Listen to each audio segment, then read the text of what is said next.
이제 오늘 우리 다시 복음으로 돌아가자 22번째 말씀 듣기 전에 기도하고 함께 말씀을 받겠습니다. 사랑하는 주님, 성경은 하나님의 감동으로 쓰여진 것이기 때문에 우리의 이성, 우리의 지혜로는 결코 깨달을 수도 받아들일 수도 없습니다. 말씀의 저자이신 성령님께서 오늘 이 자리에 오셔서 말씀을 전하는 자도 불쌍히 여겨주시고 또 말씀을 듣는 모든 분들 가운데 함께해 주셔서 왜 하나님이 혼자서 약속을 지켜야 하셨는지를 우리 모두 깨닫게 하여 주옵소서. 하나님의 놀라운 사랑에 다시 한번 감동받는 이 예배의 자리가 되게 하여 주옵소서. 예수님의 이름으로 기도합니다. 아멘. 제가 미리 말씀드릴게요. 오늘 본문 되게 어렵습니다. 어렵지요. 굉장히 난해합니다. 근데 어려우면서 은혜로우면 괜찮은데 은혜롭지도 않아요. 오늘 이 본문을 보게 되면 10절에서 18절, 원래 23절까지 쭉 가는데 사실 여기에서 막 그 유명한 말씀 하나도 없어요. 여러분이 뭐 가게다, 사무실에다가 방에다 붙여놓을 그런 막 마음에 막 짠하고 뭔가 이렇게 눈물이 날 정도로 감동이 되는 말씀이 없습니다. 근데 어려워요. 근데 사람들은 그래서 성경을 읽을 때 하는 얘기가 뭐냐면 성경만 읽으면 머리 아프다는 그런 분들이 계세요. 왜냐하면 너무 어수선하다는 거예요. 막 이 얘기했다가 저 얘기했다가 또 구약은 뭐고 또 신약은 뭐고. 이게 초대 교회 때도 그런 사람들이 많았어요. 신학자들 가운데서도 구약의 하나님과 신약의 하나님은 다를 수밖에 없다. 왜냐하면 너무 내용이 다르다는 거예요. 그래서 너무 성경은 이게 모순되는 게 많다. 성경은 너무나 무관한 그런 생각들과 그런 가르침들이 막 여기저기 막 기록되어 있으니까 이건 뭐 무슨 말인지 모르겠다. 여러분 아마 오늘 이 갈라디아서 3장 10절에서 18절까지의 말씀도 비슷한 느낌 줄 수 있어요. 이게 뭔 말이야 도대체. 그리고 제가 오늘 한 번의 설교로 이거를 여러분이 다 알아들으실 수 있도록 할 수는 없습니다. 왜요? 저도 다 알아듣지 못하기 때문에 그렇습니다. 저도 아직 하나님의 깊은 것을 다 볼 수가 없습니다. 우리가 그걸 보기 위해서는 하나님 앞에 어느 날 설 때 그때 거울로 보는 것처럼 희미한 것이 선명해지겠죠. 하지만 바울은 믿음으로 그가 먼저 보게 된 것을 갈라디아 성도들과 오늘 저와 여러분이 함께 볼 수 있도록 지금 이 글을 쓰고 있습니다. 바울에 의하면 성경은 결코 어수선한 책이 아니에요. 성경에는 어떤 모순도 없다는 것입니다. 성경은 기가 막힐 정도로 정말 서로 다 맞아떨어진다는 거예요. 사도 바울이 지금 갈라디아 성도들에게 전하고자 하는 것은 무엇일까요? 제가 여러분에게 전하고 있는 이 복음이 만일 성경 전체가 전하는 메시지와 일치하지 않는다면 제 가르침은 틀린 것입니다. 그 얘기를 하는 거예요. 하지만 만일 제가 지금 여러분에게 전하는 이 복음이, 이 가르침이 성경 전체 메시지와 일치합니다. 그러면 제 가르침이 옳은 것입니다. 여러분이 받아들여야 됩니다. 그 얘기를 하는 거예요.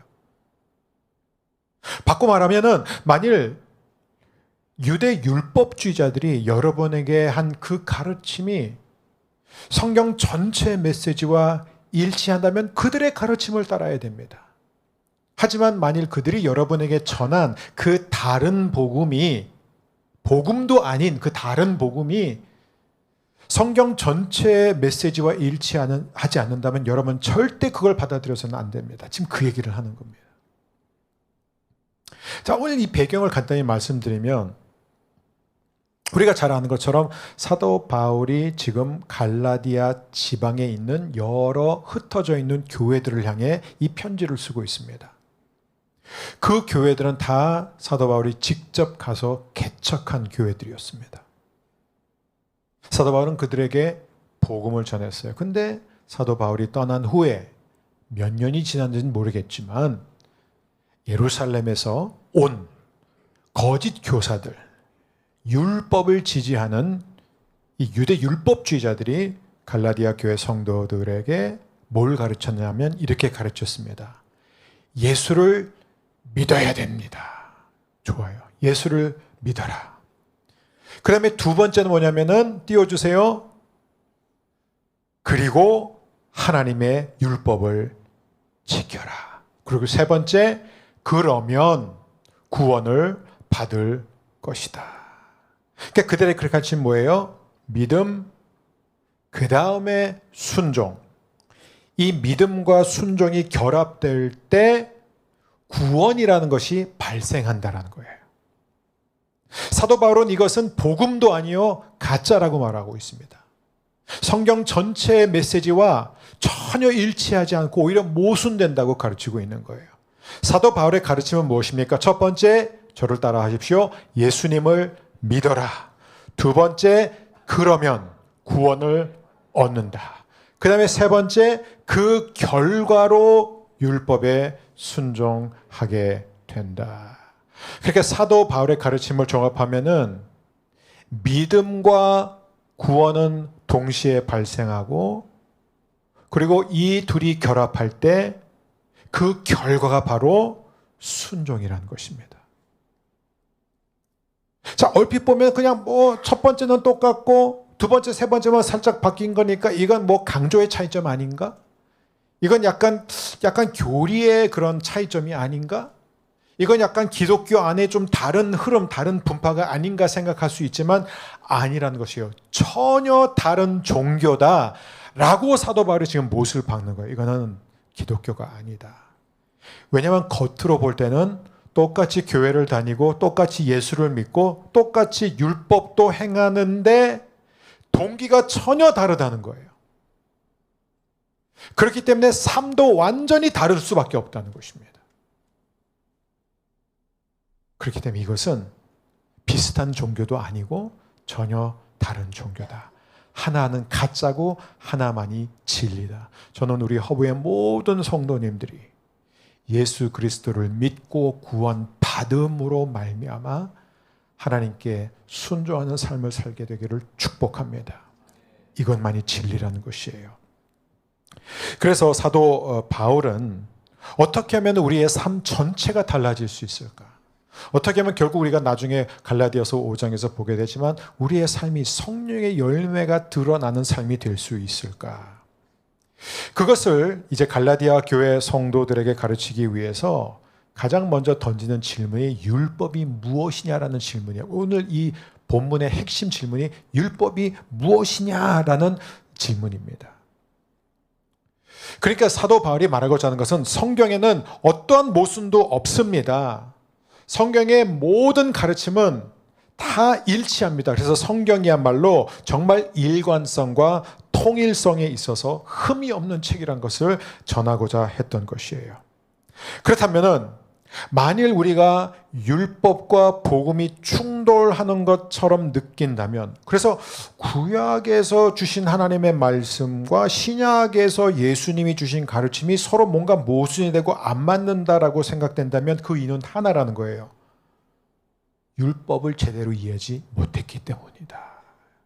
이거예요. 그래서 우리는 오늘 그리고 다음 시간에 이 율법과 복음이 어떻게 일치하는지를 배우고자 합니다. 사도 바울이 이제 오늘 그 부분을 명확하게 하기 위해서 갈라디아 교회 성도들에게 지금 이 본문을 쓰고 있는 것입니다. 그리고 거기에서 이제 아브라함과 모세라는 두 인물을 예로 들어요. 아브라함은 이게 두 사람이 다 두 시대 인물이에요. 왜냐하면 430년이라는 간격이 있습니다. 자, 아브라함이 먼저 옵니다. 근데 이 아브라함은 뭐의 대명사죠? 믿음이에요. 그렇죠? 믿음의 조상 아브라함이라고 합니다. 자, 아브라함에 대해서 우리가 이미 지지난 시간 다 배웠습니다. 갈라디아서 3장 앞부분에서 아브라함을 이미 언급을 했어요. 근데 간단하게 리뷰를 하자면 아브라함이 어떻게 의롭게 되었죠? 믿음으로 의롭게 되었습니다. 그러니까 이 아브라함은 믿었기 때문에. 뭘 믿었어요? 하나님이 아브라함에게 주신 약속을 믿었습니다. 내가 너를 복되게 할 것이다. 정확히 말하자면 내가 내 후손, 내 씨를 통해서 땅의 모든 사람들이 복을 받게 할 것이다 라는 그 약속, 그 복음을 아브라함이 믿었습니다. 그래서 아브라함은 약속을 대표하는 사람이에요. 자, 그렇다면 430년 뒤에 이제 모세가 율법을 받게 됩니다. 그리고 모세는 자신이 받은 그 율법을 이스라엘 백성들에게 전합니다. 그러니까 모세는 뭐를 대표해요? 율법을 대표하는 사람이에요. 근데 바울이 여기서 얘기하고자 하는 것은 이 두 인물, 아브라함과 모세, 약속과 율법은 결코 모순되지 않을 뿐더러 완벽한 조화를 이루고 있다. 그러니까 어렵죠. 머리 아프죠, 벌써부터. 완벽한 조화를 이루고 있다. 그거를 지금 갈라디아 교회 성도들에게 보여주고자 합니다. 자, 그렇다면 먼저 아브라함을 얘기합니다. 우리가 아브라함에 대해서 이미 살펴봤지만 하나님이 아브라함에게 약속을 주실 때요, 한 번 주시지 않았습니다. 여러 번 주셨어요. 그래서 이게 통독이 중요한 거예요. 그러니까 쭉 읽어야지 왜 나왔던 얘기가 여기 또 나오고 여기서 또 나오고 그러지? 뭐 사도행전에서도 보면 바울의 그 회심 사건이 사도행전 9장, 22장, 26장 이렇게 3번 반복되죠. 다 이유가 있습니다. 자, 여기에서 창세기에도 보면은 12장에서 시작해서 뭐 15장, 17장 등등 하나님이 아브라함에게 계속해서 비슷한 표현들로 약속을 또 주시고 또 주세요. 아브라함아, 내가 너를 복되게 할 것이야. 아브라함아, 내가 내 후손을 통해서 땅의 모든 사람들에게 복을 줄 것이야. 하나님 왜 자꾸 여러 번 반복하실까요? 그 이유는 여러분, 누군가가 여러분한테 약속을 딱 한 번 하면 여러분은 그 약속을 끝까지 믿습니까? 아니에요. 그 약속을 자꾸 확인하고 싶은 거예요. 그러니까 이 아브라함도 계속 흔들렸습니다. 믿었지만 100% 믿지는 못하죠, 인간이. 그러니까 하나님이 계속해서 아브라함에게 또 말씀하시고 또 말씀하시는 거예요. 그래서 로마서의 말씀대로 믿음은 들음에서 나고 들음은 그리스도의 말씀에서로다. 그러니까 우리는 계속해서 말씀을 들어야 해요. 하나님의 약속을 계속 들어야 됩니다. 근데 이제 하나님이 말씀을 계속 하시는데 창세기 15장에 가서 이제 아브라함이 굉장히 중요한 말을 하게 됩니다. 근데 이제 거기에 가기 전에 결국 하나님이 아브라함에게 반복적으로 주신 말씀의 핵심은 뭐냐면 네 씨로 인해 모든 민족의 복을 받게 될 것이다. 그 예를 들면서 사도 바울이 아브라함이 이 약속에 대해서 바르게 이해하기 위해서 하나님이 여러 번 말씀하신 것처럼 지금 사도 바울도 지금 여러 번 갈라디아 성도들에게 말을 하고 있는 게 뭐냐면은 이 약속이 뭐냐면 모든 이방인이 너로 말미암아 복을 받게 된다는 것이에요. 그게 바로 8절 후반부에 나와 있는 것입니다. 또 하나님이 이방을 믿음으로 말미암아 의로 정하실 것을 성경이 미리 알고 먼저 아브라함에게 복음을 전하되 함께 읽습니다. 모든 이방인이 너로 말미암아 복을 받으리라. 그러면서 사도 바울이 아브라함이 처음에는 깨달지 못할 수 있었지만 하나님이 계속해서 그 약속을 또 하시고 또 하시면서 아브라함이 깨달은 것처럼 갈라디아 교회 성도들도 확실하게 깨달을 수 있도록 그 시는 여러 시가 아니라 여러 사람들이 아니라 오직 한 시, 단수, 한 사람, 곧 그리스도를 가리킨다. 즉 집단을 말하는 것도 아니고 특정 국가, 민족을 말하는 게 아니라 이스라엘이란 집단을 말하는 게 아니라 예수 그리스도다. 그게 바로 3장 16절 우리 함께 읽겠습니다. 이 약속들은 아브라함과 그 자손에게 말씀하신 것인데 여럿을 가리켜 그 자손들이라 하지 아니하시고 오직 한 사람을 가리켜 내 자손이라 하셨으니 곧 그리스도라. 그러니까 여러분 이게 왜 중요합니까? 우리가 토요일 날 4주 동안 계속해서 하나님이 성경이 이스라엘에 대해서 뭐라고 하는가, 현대 국가 이스라엘에 대해서 뭐라고 하는가 우리가 함께 배웠습니다. 신학적인 무지가 얼마나 무서운지 우리는 배웠습니다. 그러니까 하나님이 아브라함한테 계속 말씀하신 게 뭐냐면 내가 지금 너한테 단지 땅을 주겠다는 게 아니야. 단지 어떤 민족을, 큰 민족을 주겠다는 게 아니라는 것이에요. 그래서 실제로 우리는 히브리서 가서 아브라함이 하나님이 약속하신 땅에 갔음에도 불구하고 거기서 그냥 장막치고 하나님이 주실 궁극정일 땅을 바라보면서 살다가 갔다라고 히브리서가 정확하게 표현하고 있습니다. 아브라함이 알았어요. 하나님이 약속하신 이 땅은 가나안 땅이 아니란 거예요. 궁극적으로 하나님의 나라였습니다. 정말 기가 막힌 코스믹 우주적인 그런 약속을 주신 거예요. 그래서 사도 바울은 이것을 성령의 약속이라고 말합니다. 14절에서는 성령의 약속이라고 그러고 18절에서는 하나님의 약속이라고 표현하고 있는데 이게 구체적으로 무엇일까요? 자, 이 하나님이 아브라함에 주신 이 블레싱의 약속. 우리는 보통 하나님이 복을 주신다 하면은 뭘 먼저 생각하죠? 물리적인 축복을 생각합니다. 근데 여러분 제가요 정말 목회자로서 가장 가슴 아픈 게 물리적인 축복을 받고 하나님을 떠난 사람들 너무 많이 봤어요. 물리적인 축복을 받고 하나님과 멀어져요. 물질의 축복을 받고 땅의 축복을 받고 그게 의리로 하여금 하나님 앞에 더 겸손하고 더 낮아지게 하면 참 좋겠는데 근데 여러분 지금 하나님의 아브라함에 약속하신 복은 결국은 땅의 축복 무슨 자손의 축복 그것도 포함되지만 그것은 다 그림자라는 거예요. 궁극적인 축복은 뭐예요? 그 축복은 바로 하나님 자신이라는 것입니다. 여러분 그게 바로 성경이 말하는 축복이에요. 주는 나의 주시오니 주밖에는 나의 복이 없나이다. 이게 다윗의 고백이었어요. 제가 가장 많이 인용하는 제가 혼자 기도할 때 가장 많이 하는 기도가 의식적으로 아니라 정말 그거예요. 주는 나의 주시오니 주밖에는 나의 복이 없나이다. 아멘. 여러분 어떤 물질보다 어떤 성공보다도 하나님 자신이 여러분의 최고의 축복입니다. 이 세상에 땅이 없으세요? 괜찮아요. 이 세상에 물질이 별로 없으세요? 괜찮아요. 하나님이 여러분의 기업입니다. 하나님이 여러분의 보장입니다. 그래서 지금 하나님이 그걸 약속, 성령의 약속이라는 게 뭐냐면은 여러분 성령님은 단순한 능력이 아니라는 거예요. 여러분 Star Wars의 May the Force be with you. 그런 어떤 강력한 어떤 능력 그걸 말하는 게 힘이 아니라 성령님은 하나님 자신이에요. 나는 정말 하나님도 좋고 예수님도 좋은데 성령님은 불편해라고 말하는 분은 죄송한데 하나님은 좋은데 하나님이 싫어. 이 얘기랑 똑같은 거예요. 성령님은 하나님 자신이라는 것이에요. 그래서 계속 사도 바울이 성령을 부어주시는 것은 뭐냐면 우리가 계속해서 하나님의 생명을 받는 거예요. 저는 우리 허브의 모든 성도님들 온라인으로 예배한 모든 분들이 날마다 성령 충만해지기를 축복합니다. 그게 뭐야? 하나님의 생명에 우리가 참여하는 것입니다. 그런데 사도 바울이 여기서 뭘 강조하냐면 자, 아브라함이 이 기가 막힌 복을 받았다. 약속받았다.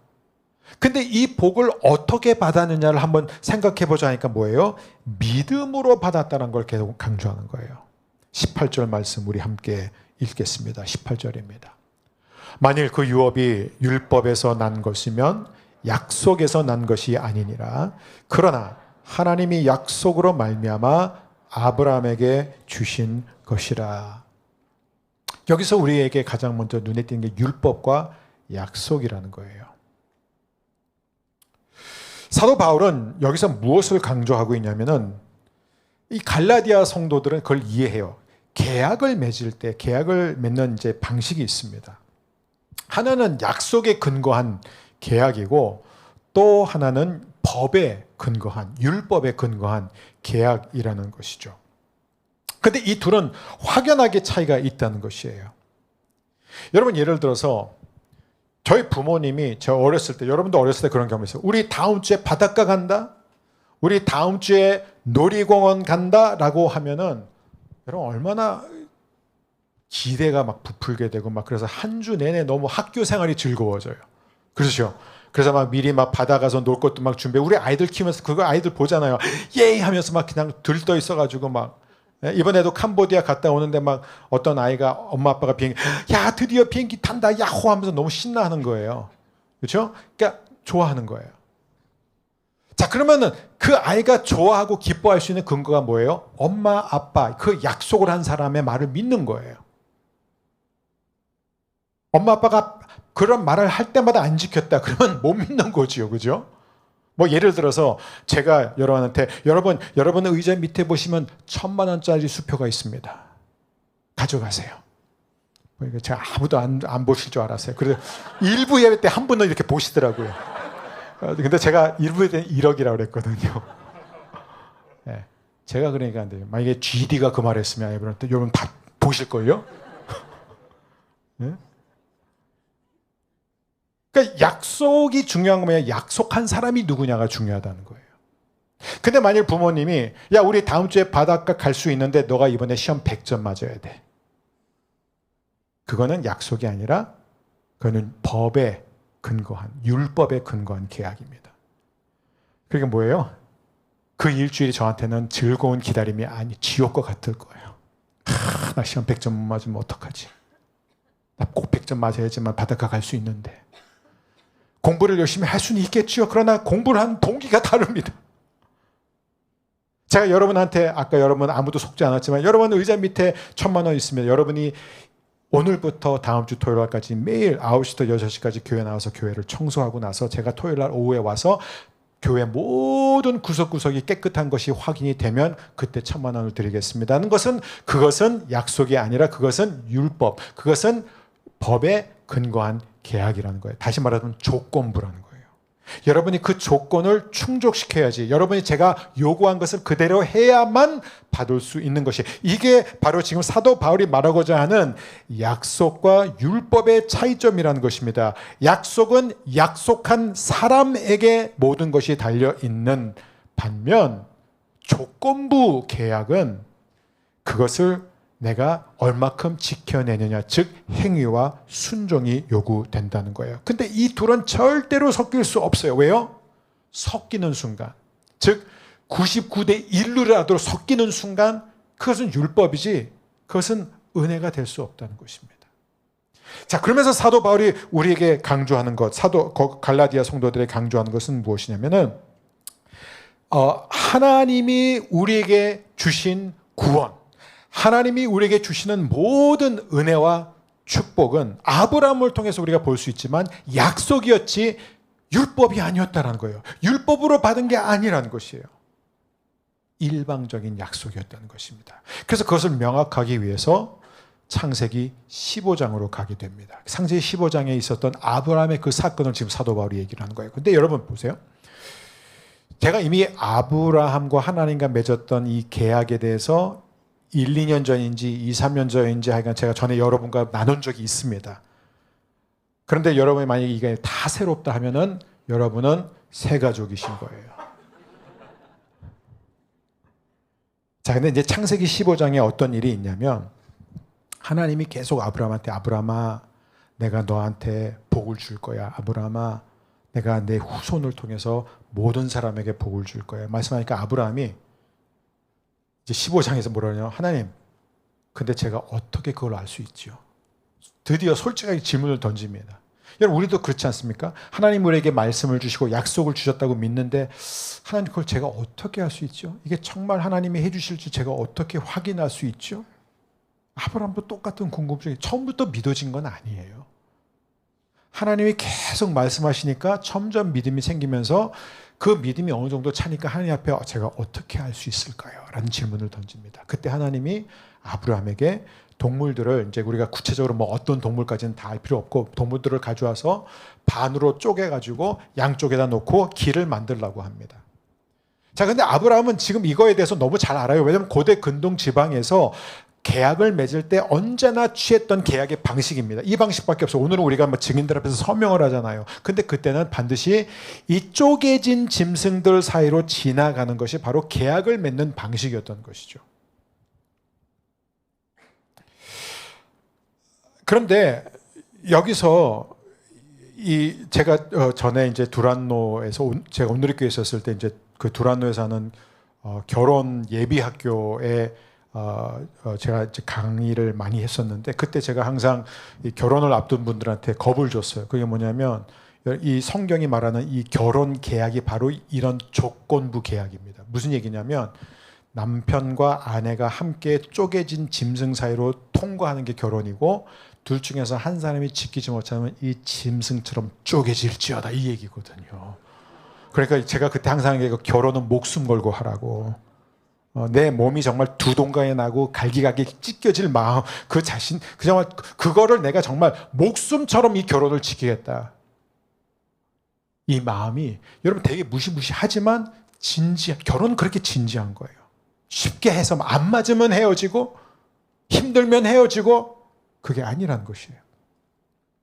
그래서 하나님이 하나님 그런 표현, 내가 예레미야서 3장인가에 보면은 내가 이스라엘과 결혼했다. 그러나 내가 그들과 이혼했다는 표현을 쓰세요.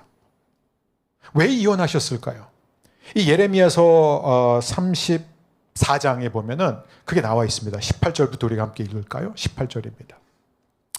송아지를 둘로 쪼개고 그 두 조각 사이로 지나매 내 앞에 언약을 맺었으나 그 말을 실행하지 아니하여 내 계약을 어긴 그들을 곧 송아지 두 조각 사이로 지난 유다 고관들과 예루살렘 고관들과 내시들과 제사장들과 이 땅 모든 백성을 내가 그들의 원수의 손과 그들의 생명을 찾는 자의 손에 넘기리니 그들의 시체가 공중의 새와 땅의 짐승의 먹이가 될 것이며. 여러분 이게 무슨 얘기냐면 너희가 계속해서 나와 맺었던 이 계약을 계속해서 어기고 계속해서 약속을 지키지 않았기 때문에 내가 이제 더 이상을 참을 수 없다. 이제 계약대로 이행하겠다 그 얘기예요. 그 계약에서 쪼개진 짐승으로 지나갈 때 내가 이 약속을 지키지 못하면, 이 계약을 지키지 않으면 내가 이 짐승의 꼴이 되겠습니다라고 한 거예요. 그게 이스라엘의 슬픈 역사입니다. 그런데 여기서 정말 놀라운 일이 발생합니다. 이 창세기 15장을 보게 되면은 이제 아브라함이 이걸 다 준비했어요. 그리고 아브라함도 자기가 통과할 준비를 했습니다. 왜냐하면 모든 이 계약에는 그 계약 당사자가 다 같이 들어가는 거예요. 그런데 갑자기 이 하늘에 막 무시무시한, 이 히브리어로 읽으면 이게 살아나는데 이게 굉장한 아주 칠흑 같은 어둠이 덮칩니다. 그래서 해도 보이지 않고 태양도 가려지고 달도 가려지고 별들이 다 가려지는 그런 두려운 공포스러운 그런 어둠이 갑자기, 그래서 아브라함 잠들어요. 근데 그때 어떤 일이 일어나냐면은 연기 나는 화로와 타는 횃불이 지나갔더라. 여러분, 연기 나는 화로와 타는 횃불은 성경에서 하나님의 임재를 가리킵니다. 그러니까 누가 지나갔어요? 아브라함이 잠자는 사이에 하나님이 지나가신 거예요. 여러분, 이게 어떤 의미인지 아세요? 하나님이 지나가시다?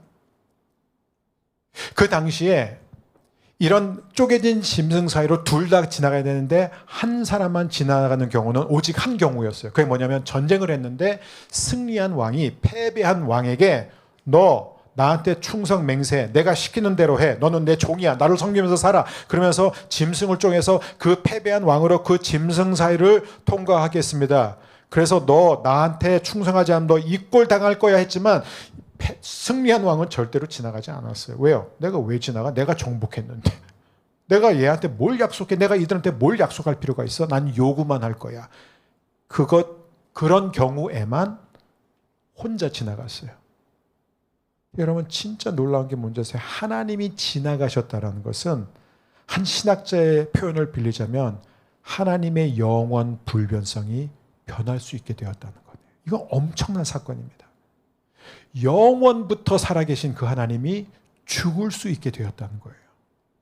하나님이 지나가신다는 건 뭐냐면 내가 약속을 지키지 않으면 죽을 것이다. 근데 그게 그걸로 끝난 게 아니에요. 아브라함은 지나가지 않았다는 거예요. 그게 정말 놀라워요. 그러니까 이 순간은 뭐냐면 하나님이 패배한 왕이 된 거고 아브라함이 승리한 왕의 입장이 된 거예요. 아브라함은 지나가지 않았습니다. 지나가지 않게 했습니다. 그게 무슨 얘기인지 아세요? 아브라함아, 네가 약속을 지켜야 해도 내가 죽을 것이야, 그 얘기예요. 여러분, 이게 복음이라는 거예요. 아브라함아, 네가 뭘 해도 나는 너에게 복을 줄 거야. 네가 부족해도, 내가 믿음이 없어도. 아직은 그 사건이 아브라함아, 네가 내 약속을 기다리지 못하고 딴 여자를 만나서 딴 애를 놔도 네가 네 자신의 목숨을 부지하기 위해서 네 아내를 2번이나 누이라고 속여도, 그러니까 구체적으로 얘기 안 했지만 네가 뭘 해도 나는 너에게 복 줄 거야.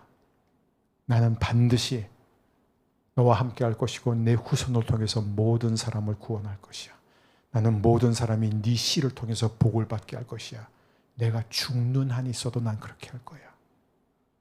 나는 너한테 한 약속을 반드시 지킬 것이야. 여러분, 하나님이 그 약속을 지키셨을까요? 골고다에서 지키셨습니다. 아브라함을 비롯한 우리 모두가 다 그 계약을 어겼어요. 우리가 다 그 약속을 어겼어요. 우리는 하나님께 신실하지 않았습니다. 그래서 하나님이 죽으신 거예요. 십자가에 못 박혀서 쪼개짐을 당하신 거예요. 찢기심을 당하신 거예요. 이사야서 53장의 말씀을 보면 그가 산자의 땅에서 끊어졌습니다. 하나님이, 예수님이 십자가에서 뭐라고 부르셨죠? 나의 하나님, 나의 하나님, 어찌하여 나를 버리셨나이까? 여러분, 이게 바로 하나님의 약속입니다. 약속에 신실하신 하나님이라는 거예요. 그러면 우리가 이 하나님의 구원은 약속으로만 받는다. 이게 지금 바울이 계속, 여러분, 하나님의 구원은 약속으로 받는 것입니다. 율법으로 받는 게 아닙니다. 그 구원뿐만 아니라 하나님께서 우리에게 주시는 모든 은혜도 다 약속으로 받는 것입니다. 그게 뭐예요? 믿음으로 받는다는 걸 계속 강조하고 있어요. 자, 교회를 다니는 분들이 갖고 있는 고민이 그거예요. 맨날 믿음 강조하고 믿으면 된다, 믿음대로 된다, 믿음만큼 된다니까는 저한테 많은 질문을 던질게, 목사님, 저는 하나님을 믿긴 믿는데 충분히 믿는지 모르겠다는 거예요. 그러니까 얼마큼 믿어야 확실히 구원받을 수 있느냐, 얼마큼 믿어야지 하나님이 자기에게 응답해 주시고 자기가 원하는 걸 다 주느냐, 이런 게 많은 사람들이 갖고 있어요. 도대체 하나님이 요구하는 그 믿음의 수준, 믿음의 정도가 어느 정도냐, 이런 질문을 많은 사람들이 갖고 있습니다. 그러면 저는 항상 이거를 강조해요. 여러분의 믿음은 중요하지 않습니다. 여러분이 누구를 믿느냐가 중요한 거지 여러분의 믿음이 중요한 게 아니에요. 제가 왜 이런 얘기를 하냐면, 여러분, 예수님 뭐라고 그러시죠? 너희에게 겨자씨만한 믿음만 있어도 이 산더러 저기로 옮기려면 옮겨진다는 거예요. 바다에 던질 수도 있다는 거예요. 근데 그렇게 한 사람 못 봤죠. 왠지 아세요? 겨자씨만한 믿음도 없기 때문에 그렇습니다. 겨자씨는 모든 씨앗 중에서 가장 작은 씨앗이에요. 그러니까 하나님이 요구한 믿음은 큰 믿음이 아니에요. 그래서 이걸 잘 보여주는 게 뭔지 아세요? 제가 어렸을 때 들었던 예화인데 자주 써먹습니다. 그게 뭐예요? 사람이 길을 걷다가 이렇게 발을 헛디뎌서 절벽에서 떨어집니다. 추락해요. 죽음을 향해 가고 있어요. 100% 죽습니다. 근데 그가 떨어지는 과정에서 나뭇가지 하나가 딱 튀어나온 걸 보고 그걸 붙잡아요. 자, 그러면 이 사람이 그 나뭇가지를 붙잡는데 얼마큼의 믿음이 필요할까요? 제가 볼 때 그렇게 큰 믿음 필요 없어요.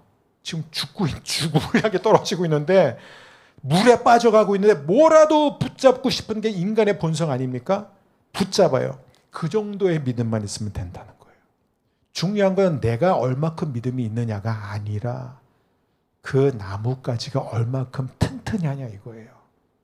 얼마큼 믿을 만하냐, 얼마큼 내 몸무게를 지탱해 줄 수 있느냐, 그것만큼 내가 구원받는 것이지, 다시 말하면 여러분, 내 믿음의 크기가, 내 믿음의 분량이 중요한 것이 아니라 우리를 구원해 주시는, 우리가 믿는 대상인 하나님이 중요합니다.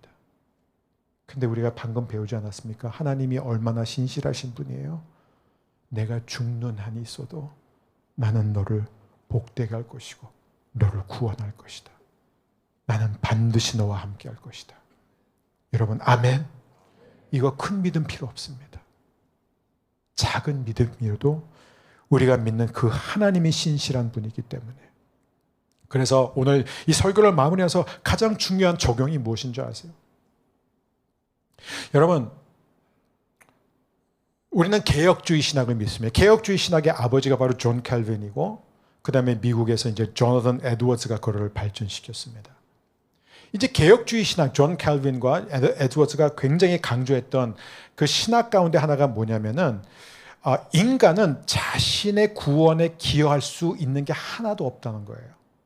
그래서 우리가 신학교에 들어가면 가장 먼저 배운 것 중에서 하나가 칼빈이 가장 먼저 이걸 가르쳤는데 total depravity라는 전적인 타락성이라는 거예요. 인간은 너무 타락했기 때문에 하나님의 구원을 받는 데 있어서 기여할 수 있는 게 아무것도 없다는 것입니다. 그래서 우리가 하나님 앞에서 어떤 행위와 아름다운 업적과 굉장히 높은 도덕적인 삶과 심지어 여러분 우리가 하나님 앞에서 어떠한 믿음을 가져도요 그것 자체는 하나님 앞에서 우리의 구원에 기여할 수 없다는 것이에요. 오히려 그들이 뭐라고 가르쳤냐면은 오히려 우리가 하나님 앞에 뭔가를 내세울 수 있다고 생각하는 순간 하나님이 우리에게 주시는 모든 은혜를 가로막는 가장 큰 장애물이 된다는 것이에요. 이게 항상 문제라는 거예요. 그래서 이 존 캘빈과 조나선 에드워즈의 이 개혁주의 신학 사상을 잘 요약해서 가르친 분 가운데 장로교 신학자 존 거스너라는 분이 있는데 이분이 이렇게 표현을 했습니다. All you need is nothing. All you need is nothing. 그래 우리가 하나님 앞에 나아가기 위해서 필요한 것은 아무것도 없다. 좀 더 정확히 표현하자면 우리가 하나님 앞에 나가기 위해서 필요한 것은 딱 하나인데 아무것도 없는 거예요. 그게 조건이라는 거예요. 근데 내가 하나님 앞에 나갈 때 하나님 저 이렇게 했어요. 저 이 정도 했어요. 저 헌신했어요. 저 교회 열심히 다녔어요. 저 순종했어요. 저 아우리치 갔다 왔어요. 이게 우리가 하나님 앞에 내세우는 어떤 것이 된다면 그것이 하나님이 나에게 은혜를 주시고 내 기도를 응답해 주신 것의 근거가 되는 순간 우리는 스스로 하나님의 은혜를 차단하는 거예요. 여러분 우리한테 가장 힘든 게 뭔지 아세요? 여러분 죄가 무엇이죠? 죄는 에덴 동산으로 거슬러 가면 스스로 하나님이 되고 싶은 거예요.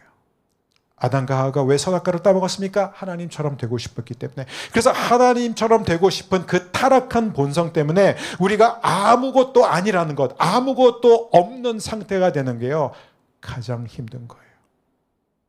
그래서 거슈너 목사님은 All you need is nothing 이라고 말한 다음에 바로 뒤에 뭐라고 말했냐면 But most people don't have nothing. 그게 우리의 문제라는 거예요. 그런 의미에서 여러분 가장 불신이 가득한 표현이 뭔지 아세요? 이거는 조나선 에드워즈가 한 말입니다. 교회에서 성도가 할 수 있는 가장 큰 불신의 말이 뭔지 아세요? 제가 하나님을 위해서 뭘 할 수 있을까요? 제가 뭘 해야 할까요? 이것만큼 큰 불신이 없다는 거예요. 이게 굉장히 믿음 있는 말 같죠? 무엇을 해야 되죠? 무엇을 해야 될까요? 무엇을 해야 된다고 생각하는 순간 마치 하나님은 우리의 협력이 필요하고 우리의 도움이 필요하다고 착각하는 것입니다. 여러분 하나님이 요구하시는 것은 하나입니다. 처음부터 중간과 마지막까지 하나님의 구원은 일방적인 거예요. 하나님의 은혜도 일방적입니다. 그래서 우리는 하나님 앞에 나갈 때 조건이 하나예요. 아무것도 없는 거예요. 그 찬송가의 가사대로 빈손 들고 나가니. 하나님이 오늘 저와 여러분에게 요구하는 것은 이거 하나입니다. 빈손이에요. 아무것도 없는 거예요. 근데 많이 배운 사람일수록 똑똑한 사람일수록 사업을 잘하고 직장생활 잘하고 사회적인 지위가 높고 좋은 대학에 가고 사람들한테 존경받는 그런 사람일수록 나는 아무것도 없습니다가 안 된다는 것입니다. 이것은 무엇으로 됩니까? 하나님이 부어주시는 성령님, 그분이 우리의 눈을 열어주실 줄 믿습니다. 우리 시간에 함께 자리에서 일어나셔서 우리가 찬양하며 나아갔으면 좋겠습니다. 사랑하는 여러분, 우리가 오늘 배운 건 이거예요. 언약은, 하나님의 언약은 아브라함의 신실함에 있지 않았습니다. 하나님의 신실함에 있었습니다. 그리고 그 하나님의 약속은 십자가에서 완전히 성취되었습니다. 그러므로 저와 여러분은 이제 우리 자신의 노력, 자기의, 자기 공로, 심지어 자기 믿음, 그걸 버려야 됩니다. 빈손 들고 빈 마음으로 하나님 앞에 나아갈 때 그런 사람만 복음을 받아들일 수 있습니다. 우리 이 시간에 함께 찬양하며 주님 앞에 나아가겠습니다. 나의 주